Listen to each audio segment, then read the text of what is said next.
Pemirsa, Dewan Perwakilan Rakyat Kabupaten Aceh Besar melalui Badan Legislasi sedang menggodok 3 rancangan kanun untuk tahun 2022. Anggota Banleg DPRK Aceh Besar Rahmat Aulia menyampaikan 3 rancangan kanun tersebut memasuki tahap finalisasi. Dari 18 usulan rancangan kanun yang diterima Badan Legislasi DPRK Aceh Besar, saat ini 3 rancangan kanun memasuki tahap finalisasi. Anggota Badan Legislasi DPRK Aceh Besar Rahmat Aulia menyampaikan 3 kanun yang sedang digodok tersebut, yakni kanun tentang peralihan status PDAM menjadi berumda atau perusahaan daerah. Selanjutnya, rancangan kanun tentang irigasi atau pengairan yang diinisiasi oleh Dinas PUPR Kabupaten Aceh Besar. Rancangan kanun lain yang juga sudah memasuki tahap finalisasi adalah Kanun Perlindungan Usaha Menengah Kecil Mikro (UMKM) yang diinisiasi oleh Dinas Perindustrian, Perdagangan dan Koperasi di Perindakop Kabupaten Aceh Besar. Rancangan kanun ini nantinya diharapkan dapat menjawab persoalan masalah pertanian hingga meningkatkan PAD Kabupaten Aceh Besar seiring melandainya pandemi COVID-19. Sebagaimana kita ketahui bersama, untuk tahun 2022 ini kita di Badan Legislasi ada rakan proleg yang masuk usulan untuk prolegda itu sekitar 18 kanun, dan di antara 18 kanun tersebut 3 kanun yang sedang kita godok untuk tahap finalisasi.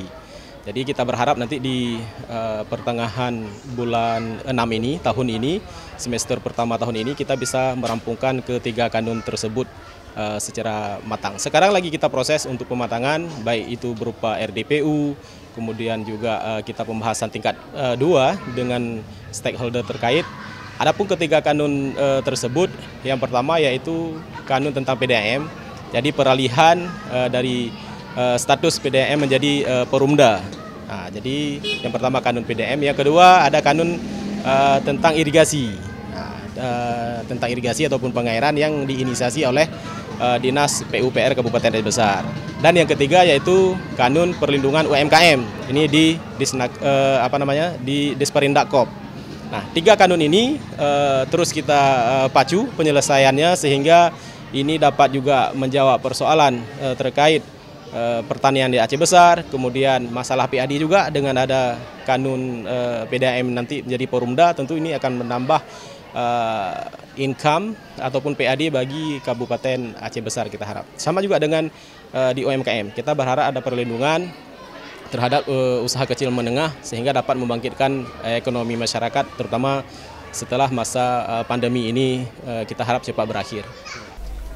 Sementara terkait akan berakhirnya masa pemerintahan Bupati Aceh Besar Mawardi Ali dan Wakil Bupati Tengku Husaini Awahab pada Juli mendatang, Rahmat Aulia menyebut DPRK Aceh Besar mengharapkan Kemendagri dan pemerintah Aceh akan menunjuk sosok yang memahami kondisi daerah Kabupaten Aceh Besar. Ya, baik, sebenarnya kita terkait berakhirnya masa jabatan Mawardi Walid, kita dari DPR sangat berharap nanti dari pihak Kemendagri ataupun mewakili dari Gubernur bisa mengirimkan memang PLT yang paham akan kondisi daerah Kabupaten Aceh Besar sendiri, sehingga nanti dalam proses penganggaran ataupun pembangunan di Kabupaten Aceh Besar ini berkesinambungan antara pemerintahan yang sebelumnya dengan PLT nanti sejalan, sehingga proses pembangunan di Aceh Besar lebih terarah dan juga lebih baik tentunya. DPRK Aceh Besar berharap kepemimpinan PLT Bupati Aceh Besar nantinya dapat berkesinambungan dengan program pemerintah sebelumnya untuk melanjutkan program pembangunan daerah yang sedang dilaksanakan. Dari Aceh Besar, Tim Liputan Aceh TV melaporkan.